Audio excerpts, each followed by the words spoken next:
আমার স্কুলে গরমের ছুটি পড়ে গেছে, তাই সকাল সকাল বেরিয়ে পড়েছি দুজনে। যাচ্ছি এখন অভির পিসিমণি মানে আমার পিসশাশুড়ির বাড়ি। কিছুক্ষণ দাঁড়ানোর পরই ট্রেন এসে যায়। ট্রেনে উঠেই জানলার ধারে একটা জায়গা থেকে বসে পড়ি, আর জানলা দিয়ে দারুণ হাওয়া আসাতে বেশ কিছুটা রাস্তা ঘুমিয়েও পড়েছিলাম। আর চোখ খুলতেই দেখি শুধু সবুজ আর সবুজ।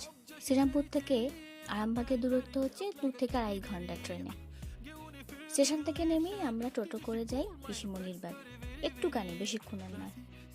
আর ওখানে গিয়ে প্রথমেই ঠান্ডা ঠান্ডা লেবু জল আর দিয়েছিল ঘুগনি আর লুচি। কিন্তু এতটাই গল্প করতে ব্যস্ত আমরা যে সেটা যে আপনাদের দেখাবো সেটাই ভুলে গেছিলাম।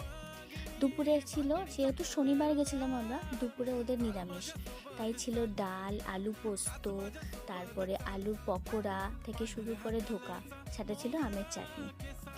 সন্ধেবেলা আমরা গল্প করতে করতে দীপদা আর মাম্পির বিয়ের ভিডিওটা দেখছিলাম। খুব ভালো লাগছিল দেখতে। আসলে অনেক পুরনো কথা না এই বিয়ের ভিডিওতে মনে পড়ে যায়। শুধু বললাম বলে নয়, ওদেরকে দেখেও সেটা বোঝা যাচ্ছিল। তো রাতে ডিনার করে আমরা ছাদে অনেকক্ষণ গল্প করেছিলাম।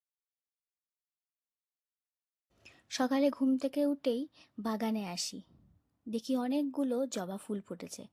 খুব ভালো লাগছিল জবা ফুল। আমাদের কিন্তু সকালেই চলে আসার কথা, কিন্তু পিসিমণি যেহেতু আগের দিন শনিবার ছিল, তাই বারবার ধরে বলে, এতদিন পরে যখন এলি নিরামিষ খেয়ে চলে যাবি।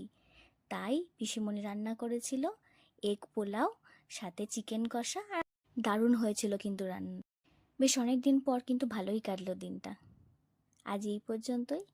টাটা।